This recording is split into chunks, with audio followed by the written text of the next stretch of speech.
The Checkpoints is presented by pharmaceutical company GM Pharma.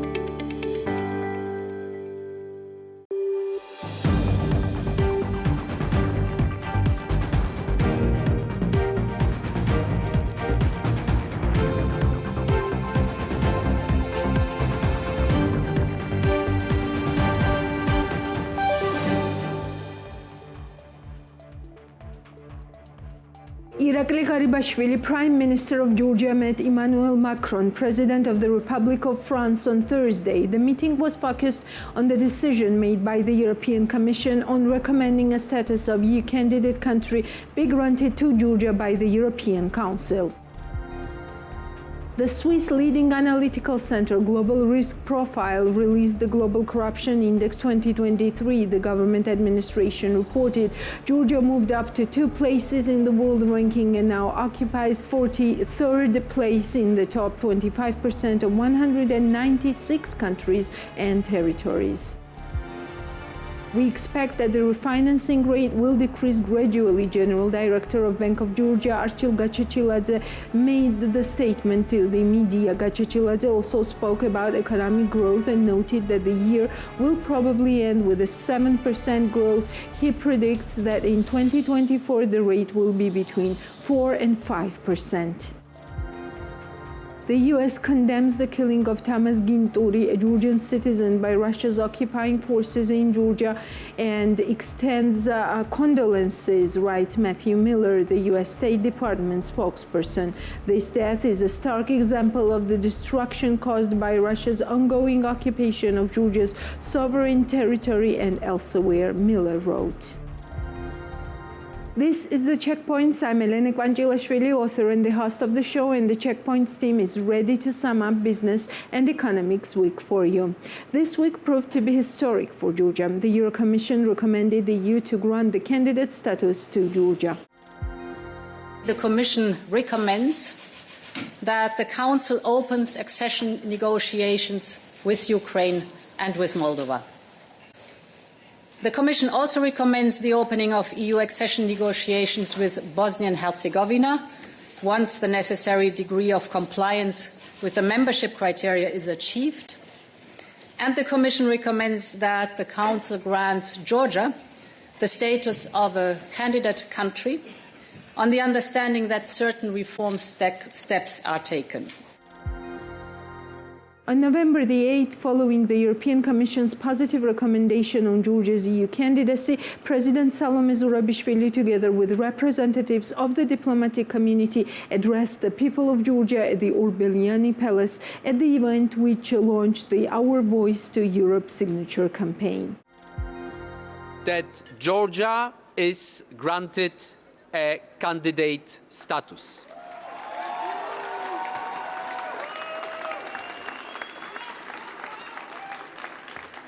I want to sincerely congratulate all political leaders in Georgia. I want to congratulate the President of Georgia for her strong and unwavering efforts. But first and foremost, I want to congratulate you all, the people of Georgia.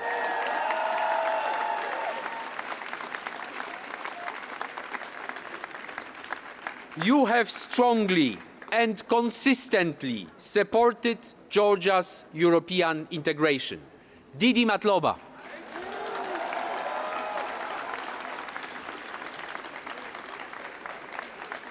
This is a big recognition from the European Union of the progress achieved within the last years and the overwhelming public support towards EU membership. Today, as we grieve the horrific killing of a Georgian citizen by the Russian border guards, I hope that the positive recommendation from the European Commission will also encourage the occupied breakaway territories to move closer to the rest of the country and eventually help bring peaceful resolution to the continued tragic division of Georgia. Today's positive recommendation also underlines that the European Union sees Georgia as a key partner in the region, which can play an important role in bringing peace and stability in the neighborhood.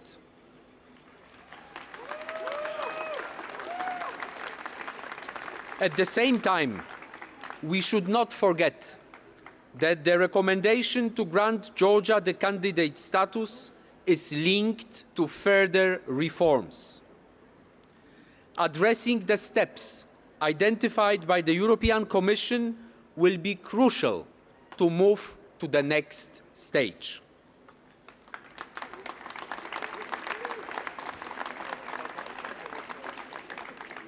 To do this, Georgia will need to reduce political polarization. My one and most important message to all of you would be that now is the time to unite and join forces for Georgia's European integration.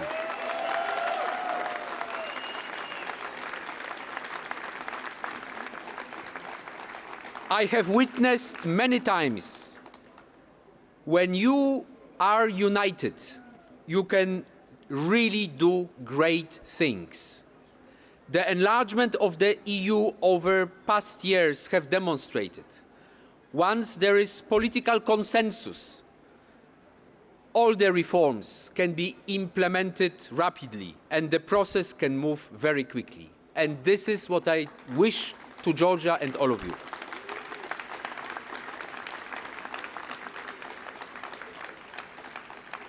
While we have a very good reason to celebrate today, we must remember that the final decision on Georgia's candidate status will be made by the leaders of the 27 EU member states by unanimity in December this year. I'm really happy that I'm here together with 18 EU ambassadors. 18 member states are represented in Georgia.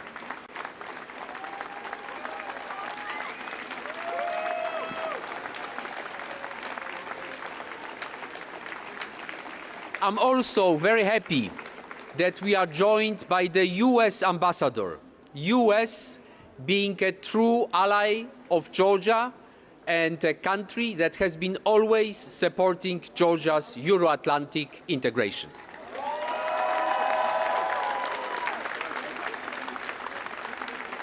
There are about 5 weeks left until the decision to be taken by EU leaders, and every single day counts. I trust that every day will be used to move Georgia forward.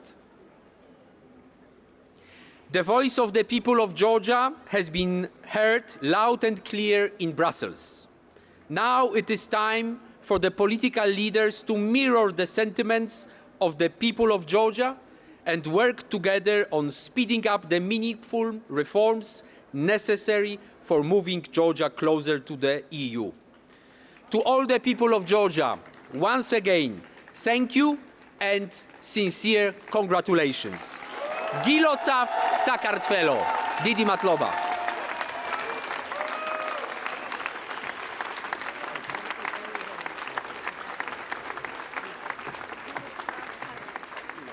ეხლა ამერიკის წელსმასაც უნდა რომ ორი სიტყვა გითხრა მოგმართოთ.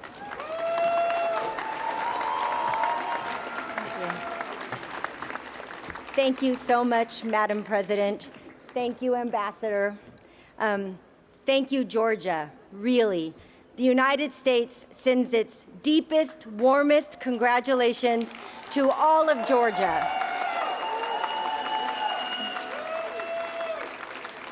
I mean, this is a tremendous achievement, and we enthusiastically welcome the European Commission's recommendation on Georgia's candidate status, and we really celebrate with all of you on this next important step in your European trajectory, your Western trajectory, and your Euro-Atlantic trajectory. Congratulations.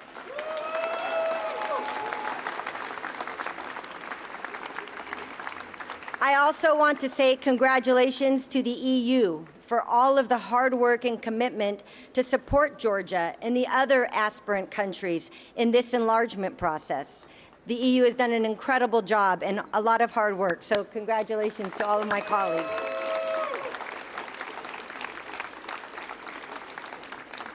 I want to commit that the United States will continue to work hand in hand with the EU, with Madam President, the political leadership of Georgia, the government of Georgia, and the people of Georgia as you work to realize Georgia's full potential and your economic, democratic future in the European Union.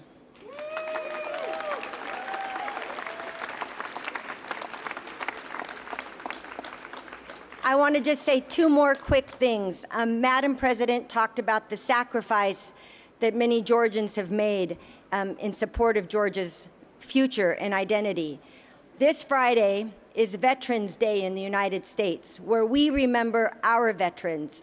And Georgians have fought and died alongside U.S. service members and NATO service members for all of our freedom. So thank you, Georgia, for that.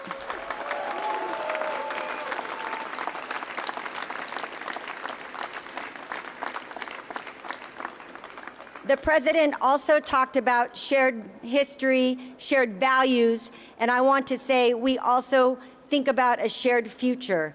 We, the United States, we love the EU, we love Georgia, so together I think it's a really beautiful shared future.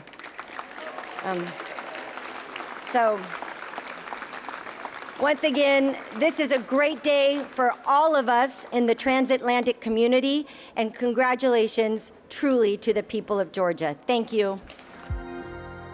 The same day following the EC recommendation to the EU Council to grant candidate status to Georgia, the representatives of Georgian civil society gathered in front of the monument of prominent Georgian thinkers and public figures Ilia Cavcavadze and Akaki Tsereteli in central Tbilisi to congratulate the Georgian people on the European Commission's decision and read joint statement. CSO stressed that the European Commission has taken into account Georgia's steadfast common struggle for the European future, adding, "The common national goal to become a member of the European Union transcends all political and other differences. This goal unites the whole society, all citizens. This is what the European Union expects of us today. We must unite our voices for our future and address the leaders of the 27 EU countries. In December, the voice of the Georgian people will be decisive in the final decision to grant Georgia candidate status." According to CSOs, the new task until the final decision is to make the strong will and voice of the Georgian people heard once again by the member states of the European Union. HRVP Joseph Borrell, in his statement, emphasized that the Georgian people have repeatedly shown their unshakable commitment to European values. According to him, it has anchored Georgia on its European path, and he emphasized that he felt this during his visit to Georgia when he saw so many EU flags on the streets of Tbilisi. Georgian people have shown their unshaken commitment to European values, and they have done it many times. It has anchored Georgia on its European path. I felt it when I visited Georgia recently and saw so many European Union flags on the streets of Tbilisi. The European Commission has recommended today to grant Georgia the European Union candidate status. The next steps are within reach. If reform efforts are sustained, that Georgia has a solid public administration and a vibrant civil society. And these are strong assets that can help Georgia advance its reform agenda. Our union is a union of values, of freedom, democracy, and the rule of law. The European Union door is open, and we will continue supporting Georgia in its European path.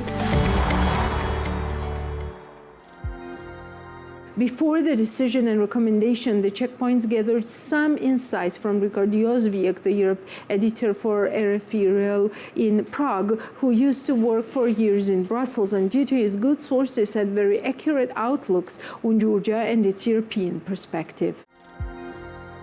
Would you say it is a right decision to grant Georgia candidate status with preconditions? I usually don't try to put value into things. I try to report facts. So is it the right decision? I am, if there's something I believe in, it's the enlargement process and the fact that I think that the EU should enlarge. And right now, there is such a thing as an enlargement momentum. The EU is interested in enlargement again. And I can tell you, after my years in Brussels, that stretch many, many years, that has not always been the case. So right now, there really is a window of opportunity. So I want all the countries that have a chance to join the EU to jump in through this window, basically. I think that's very essential, because I know that worse times are ahead. There will be a time, probably very soon, when the EU is not particularly interested in enlargement again. There are going to be economic problems. We see now what's happening in the Middle East. The EU will lose focus and will do other things. There will not be reforms, etc., etc., etc. So these sort of opportunities that exist now for Ukraine, Moldova, and Georgia are not always there. So that's why I think that this decision probably is the right one. I perfectly understand why you're asking me this question. Many people say that maybe the Georgian government doesn't deserve it and so on. Not really for me to say, like in the end, I always have seen Georgia as a European country belonging to the European Union, and I'm happy with every step you're taking towards the European Union. But in your private conversations with your sources, how is largely Georgia and Georgian government perceived? Is it perceived as a pro-Western, pro-European government that is trying its best to get Georgia into the EU? Let's say that like this, there are question marks around the Georgian government. People in Brussels are a bit wondering some of the decisions, why they're being taken. I'm thinking especially about the resumption of flights to Russia was something that they couldn't understand at all in Brussels. Another thing was the foreign agent law that finally was scrapped, but that was another thing that really worried Brussels. And the third thing I would say was this impeachment process against Madame Zurabishvili, which was something they couldn't understand at all. So yes, there are question marks, and that is also the reason why the decision on Georgia, the impending decision on Georgia, was much more difficult for EU to take than, for example, Ukraine and Moldova. It was a fairly easy, predictable things that they would, vote to open for accession talks with these two countries. And my last question, and thank you for your time again. The anticipation if EU grants Georgia the EU candidate status is that it will state that this is the Georgian people who deserve it, and this is not the government who deserves that.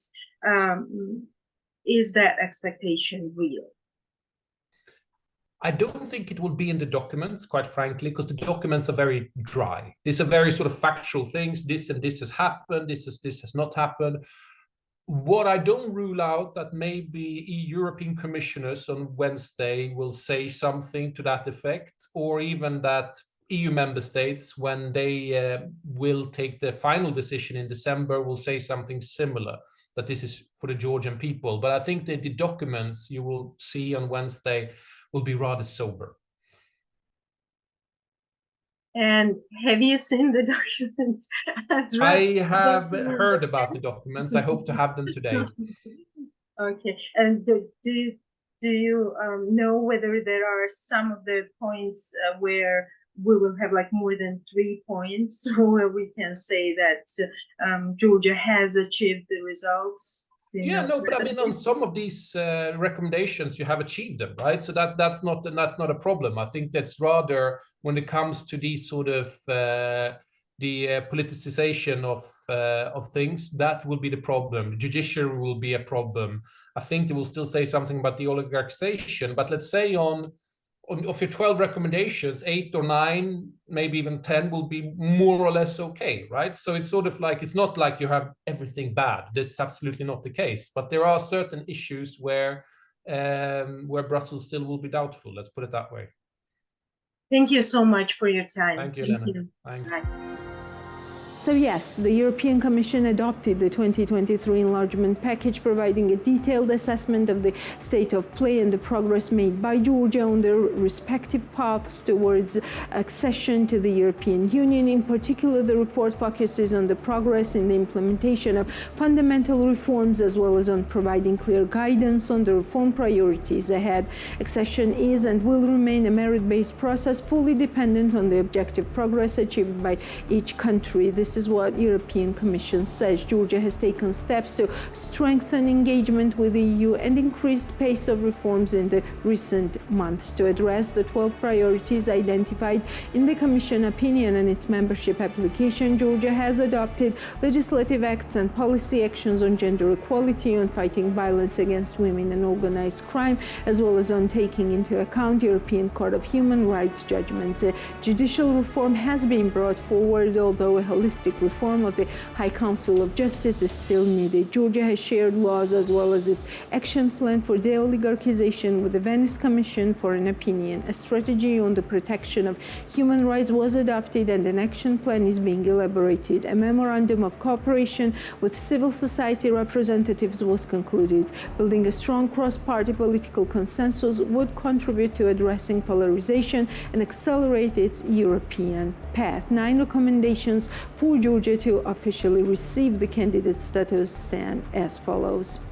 First, fight against disinformation, foreign information manipulations, and foreign interference about the European Union and its values. Second, improving the rate of alignment of Georgia's foreign policy with the common foreign and security policy of the European Union. Third, additional fight against political polarization, including by working more inclusively with the opposition parties in the parliament, especially on the legislation related to the European integration of Georgia. Fourth, ensuring a free, fair and competitive electoral process, especially in 2024, and fully taking into account the recommendations of the OSCE's democratic institutions and the Human Rights Office, completing electoral reforms, including ensuring adequate voter representation well in advance of election day. Fifth, further improvement of parliamentary oversight, especially over security services, ensuring the institutional independence and impartiality of key institutions, especially the election administration, the National Bank, and the Communications Regulatory Commission. Sixth, completion and implementation of comprehensive and effective judicial reform, including the comprehensive reform of the Supreme Council of Justice and the Prosecutor's Office, fully implementing the recommendations of the Venice Commission through a transparent and inclusive process. Seventh, ensuring the effectiveness and institutional independence and impartiality of the Anti-Corruption Bureau, the Special Investigation Service, and the Personal Data Protection Service, considering the recommendations of the Venice Commission regarding these bodies through an inclusive process, accumulation of strong experience in effective investigation of cases of corruption and organized crime. Eighth, improvement of the existing action plan on de-oligarchization in order to implement de-oligarchization with a multi-sectoral systemic approach in accordance with the recommendations of the Venice Commission and as a result of a transparent and inclusive process with the involvement of opposition parties and civil society. And ninth, improving human rights protection standards, including by adopting an ambitious human rights strategy and ensuring freedom of assembly and expression, initiate impartial, effective, and timely investigations into incidents of threats against vulnerable groups, media professionals, and civil activists, and bring to justice the organizers and perpetrators of violence, holding consultations with civil society, ensuring their involvement in the lawmaking and policy-making process, and ensuring their freedom to work. What was important for Georgia and its economy? Here's our weekly economic news and outlook.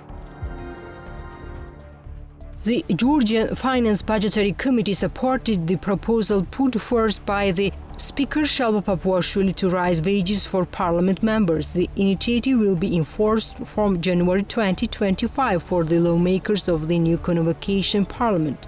The wage of a member of the parliament ranges from 4,000 lari to 7,000 lari, depending on the position. If the parliament approves the initiative, the wage will be increased to 8,000 lari, and in some cases it will reach 10,000 lari, including value-added tax.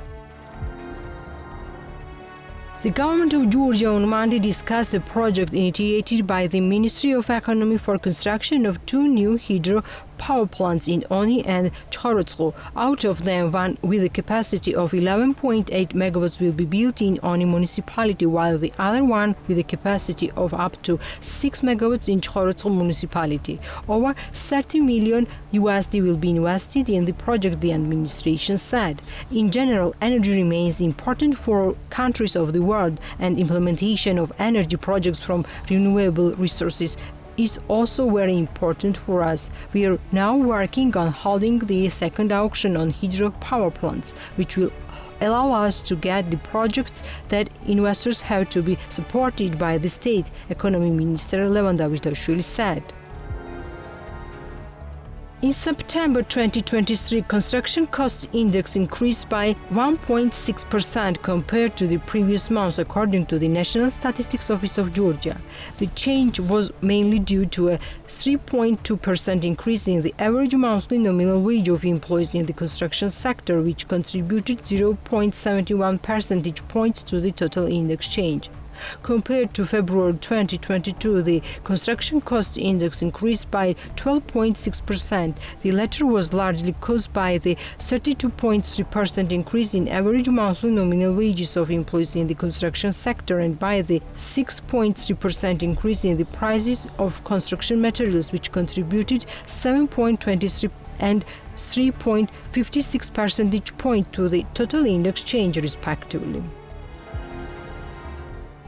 Nancy Turnava, acting president of National Bank of Georgia, declares that the ongoing program with the International Monetary Fund is crucial. According to Turnava, the support of the IMF to Georgia is a good factor in portraying Georgia as an attractive and reliable country for international investors. The MBG acting president said that the resumption of IMF's currently suspended program was a priority, and National Bank had worked with the IMF technical mission since summer to prepare legislative amendments to resume it shortly.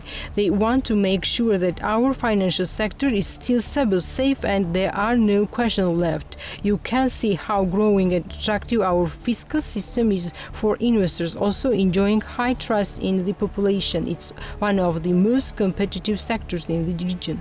We continue to work with IMF and had prolific meetings within the framework of annual gathering of the IMF and World Bank representatives. We agreed on an action plan, and we believe we will push the IMF program's resumption onward in several months, she said.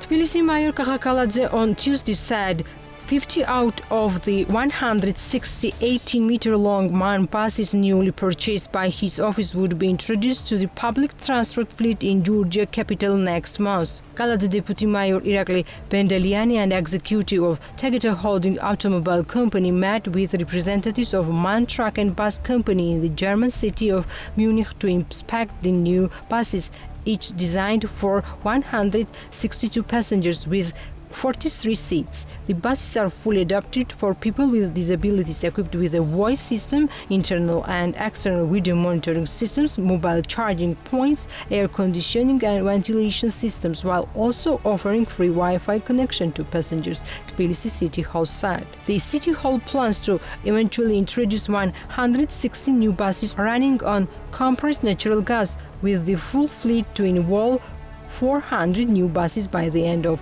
2024. Naming overcrowded buses as one of the main challenges for the capital, Kaladze said the City Hall would do everything to make public transport accessible for residents of the city. We believe 2023 will conclude positively in terms of tourism. Anticipate favorable conditions for 2024, stated Levan Davitashvili, the Georgian Minister of Economy and Sustainable Development, following the government meeting. Davitashvili highlighted the positive dynamics in terms of income and visitors. Although the number of tourists is still below the 2019 level, there is a recovered trend. The traditional markets are challenging to access in the current reality, but this challenge is seen as an opportunity to ensure growth in the coming years. The collaborative efforts between the tourist administration and private sector are needed to achieve this, he stated. He noted that there were positive dynamics in 2023 with a record income of $3.3 billion for the first 9 months. The third quarter saw revenues of nearly $1.5 billion, making a 5% increase compared to the previous year. The overall increase for the year is 29%, providing an encouraging outlook. We hope 2023 will conclude positively and create favorable conditions for 2024, he added. The Georgian legal company MKD Law, based on the request of its client, filed 2 lawsuits against the National Bank of Georgia and Liberty Bank, which are related to the NBG's possible flawed implementation of the sanctions imposed by the USA. Georgi Aronia talked to Sandro Samadbegishvili, the leading lawyer of the case and partner of MKD Law, about the particulars of the case. Georgi, welcome to the show, and we are all ears.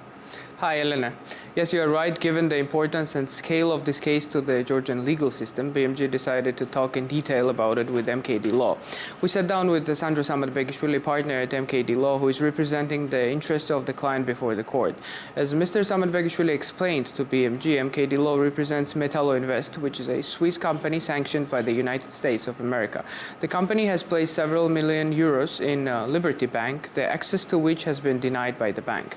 Metallo Invest is a global steel and mining company owned by USM Holdings Limited, which in turn is partially owned by Alisher Usmanov, Uzbek Russian businessman and one of the richest Russian citizens.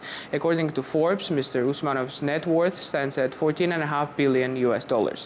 According to Sandro Samadbegishvili, MKD Law does not challenge the application of sanctions as such, but rather the way that they are implemented in the Georgian legal system. The plaintiff argues that the orders of the National Bank of Georgia contradict the Constitution and international treaties of Georgia, as well as the judicial practice of international courts. While MKD Law's main goal is to defend the rights of the plaintiff and unblock its funds, both cases, which have already been admitted by the court, are expected to set precedents in the Georgian judiciary. First of all, it should be mentioned that it may sound that we challenge the application of the international sanctions, either in general or in Georgia. We do not. We do not challenge the application of sanctions as such. We challenge the way the sanctions are implemented in the Georgian legal system. And when we say that we challenge it, we say that the order of the President of the National Bank of Georgia is not sufficient, first of all, for implementing the sanctions in Georgia. And secondly, its form and substance is not compliant with the Georgian legislation, including the Constitution of Georgia. Of course, our main goal, which we are trying to achieve, is to unblock the funds belonging to the client. The funds were blocked back in April of this year, and the position of the commercial bank where the funds were deposited was that they are implementing the instruction of the National Bank of Georgia, and that this instruction was received by the commercial bank through an email, which is not a proper form of issuing instructions to all the commercial banks. So the law provides that once the rule applies to more than a single commercial bank, it should be publicized, which was not the case, and it appeared that this rule, to which we don't have any access even until now, was into force since 26th of February 2022, 2 days after the war started. We tried to gain access over the document, both from the commercial bank and from the national bank, and we did not succeed.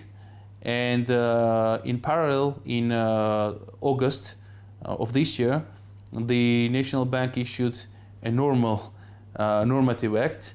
It's a 1.5-page document, which actually has only one operating clause.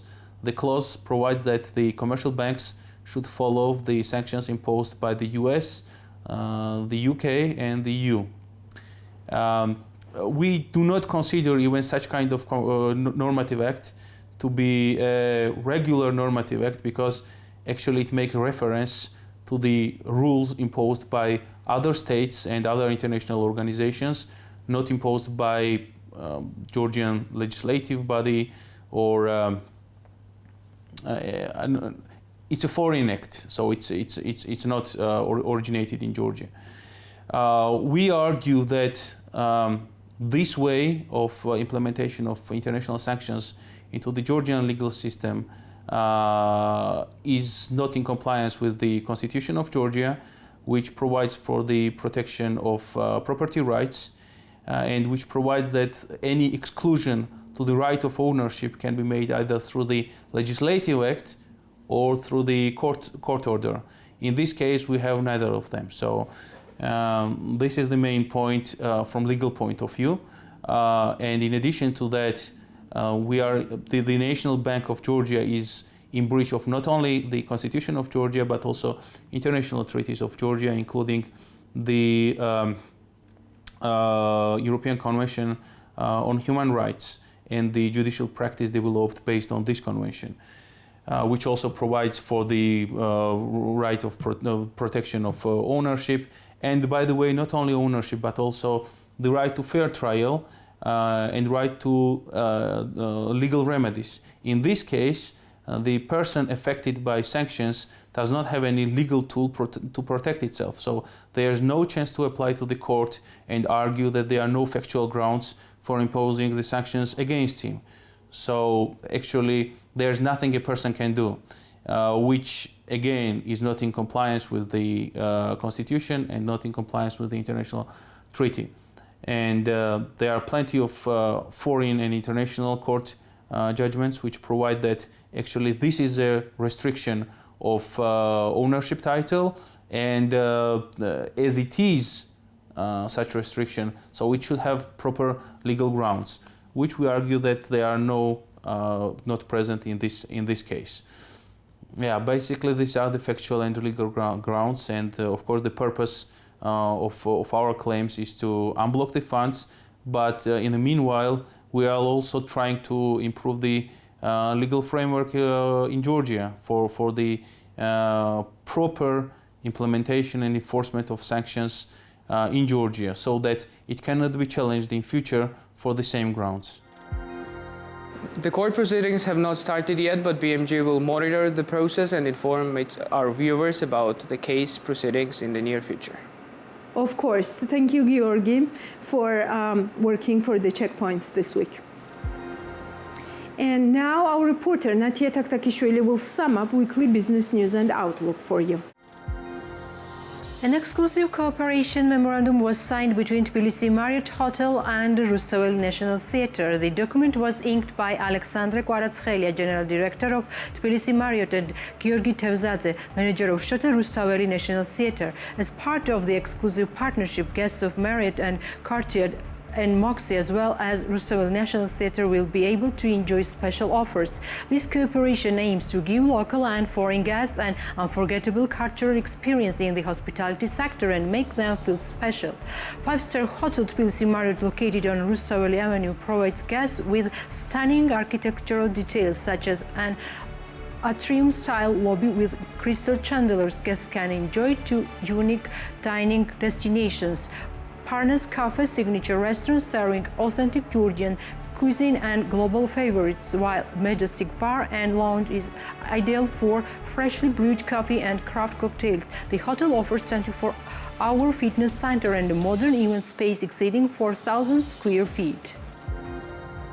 Worldwide demand for gold is increasing dramatically. This week, the price of an ounce of gold exceeded $2,000 and experts expect the price to reach $2,100 next year. Tonike Samkharadze, Executive Director of Zarabkhana, spoke about the reasons for gold price increase during his visit to Business Evening. Gold is the most reliable asset in which investors make a decision to invest money when there are crises in the world. During such a period, the price of gold increases instantly. For example, this is what happened during the start of the COVID pandemic, when the price of an ounce of gold increased from $1,400 USD to $2,000 USD. In addition, demand for gold naturally increases in November and December, which is connected to the New Year period when the demand for jewelry gifts and gold is growing every year, said Tornike Samkharadze on the air of Business Evening.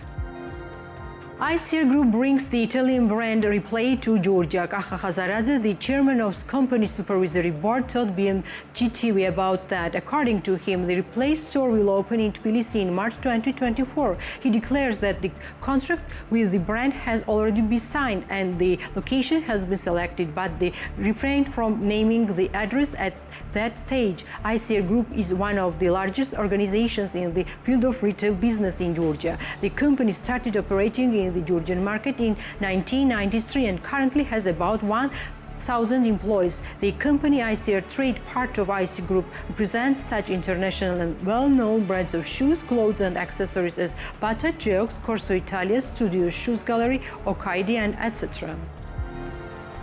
The French cafe restaurant Du Chef has opened its second facility on Abashidze Street in Tbilisi. The founder of Du Chef, Khato Bakuradze, told BMG, "We have opened a new branch in Wake where we occupy quite a large space. Inside the facility there are 9 tables that can accommodate over 24 people. In addition, we have a terrace that can accommodate the same number of people. We offer our customers breakfast, lunch and dinner tailored to the French concept," says Khato Bakuradze. In addition, while talking about the news, the founder mentions that Du Chef will start exclusive cooperation with Goodwill chains from the next week. Speaking about the future plans, Khato Bakuradze says that the brand is working on entering France. "We have plans outside Georgia as well. We would like to take our brand to France, on which active negotiations are underway, so we cannot speak loudly about the details, although we promised the customer a lot of novelties," she added. French cafe restaurant Du Chef has been on the market since 2021 and it offers customers premium French desserts and dishes. The brand currently employs up to 35 people. Tinatin Sampurashvili, the founder of company Didostati, declares that the demand for the construction of wooden cottages is still growing and Tbilisi's surrounding remain the most popular place. As Tinatin Sampurashvili told TV program Business Morning, the price has not been increasing for the last 2 quarters. The prices are stable for the last 2 quarters and per square meter amounts to 1,200 lari. Unlike 2021-2022, there are no increase. We are mainly dependent on imported materials, so if the raw material becomes cheaper, we will reflect this in this selling price, but at this stage there is no prerequisite for this. As for the demand, Sampurashvili notes that it has not decreased. There was a lot of activity in the summer. We still have reservations until spring. We also have customers from abroad, but mostly they are Georgians. We have built single cottage in the mountainous region, but the load comes from the resort areas and Tbilisi surrounding, Sampurashvili said.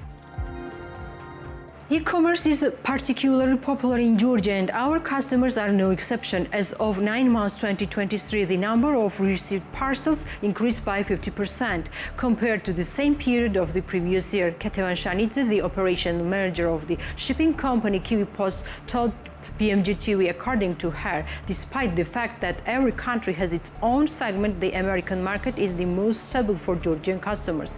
First of all, I would single out the USA and UK since they are quite active and popular destinations. The UK is the last period that is gaining ground, while America has been a stable market for Georgian customers for 10-15 years, says Ketevan Shanidze. According to her, the number of parcels from Greece has increased this year as well, from which consumers can buy familiar brands at a relatively low price. As for Greece, it has become a very popular destination in the last year. On the example of our company, the number of parcels increased by 150 to 100% as many familiar brands are presented at a relatively low price. There has been a kind of boom in Turkey for 2-3 years, but in the last year the situation has stabilized and the number of parcels has increased by only 30-40%, says Ketevan Shanidze. Nona Anziani, the founder of Schwanre, declares that the price of cheese has started to rise. According to her, since autumn cheese has become more expensive by 20% compared to summer, and moreover, a 30% increase is expected for the new year. As she explains, all this is related to seasonality and milk price increase. Schwanre produces products from natural milk, which processes up to 2 tons of milk per day. In general, there is a shortage of raw milk in the market, but Dmanisi has great potential in this regard. Quite a large amount of milk is produced here, and it's of exceptional quality. If we look at the history, Swiss cheese is produced with the milk of Dmanisi. Nona Anziani notes. Schwanre plans to add a new production line in spring. Currently, Schwanre Enterprise employs 7 people and produces approximately 10-12 types of cheese, including French and Italian cheese. The price of 1 kilogram of Schwanre cheese starts from 15 lari. A milk processing enterprise was created in Dmanisi with an investment exceeding 96,000 lari. Schwanre's company's products are sold only in the local market at this stage. Company DIU is preparing for the exports from 2024. Thomas Daushuli, the company's managing partner, spoke about the company's future plans with BMG TV. According to him, sales of metal, plastic and aluminum doors and windows, as well as other similar products in the local market, are stable this year, and a slight increase is observed. Because the market in this direction is saturated and competition is high, therefore the company is working on the export development. We are thinking about taking advantage of foreign markets. At this stage, we are working on a plan and researching the markets where we will have to enter directly. Research is mainly done on our region and Central Asia countries. We select products that will be interesting for these markets. Entering the foreign market is quite complex and not easy. At this stage, Armenia and Uzbekistan are considered, said Thomas Daushvili. Company DIU has 27 years of experience in the Georgian market. The company has founded in 1996 with zero capital. Today, the company manages a factory, a showroom, and 5 branches in Tbilisi, Tel Aviv, Kutaisi, and Batumi. The company cooperates with 70 suppliers and employs about 200 people. And that's all for today. Till next Sunday, 11 a.m. sharp. Before that, check all the news and updates on business and economics in Georgia and beyond on bm.g.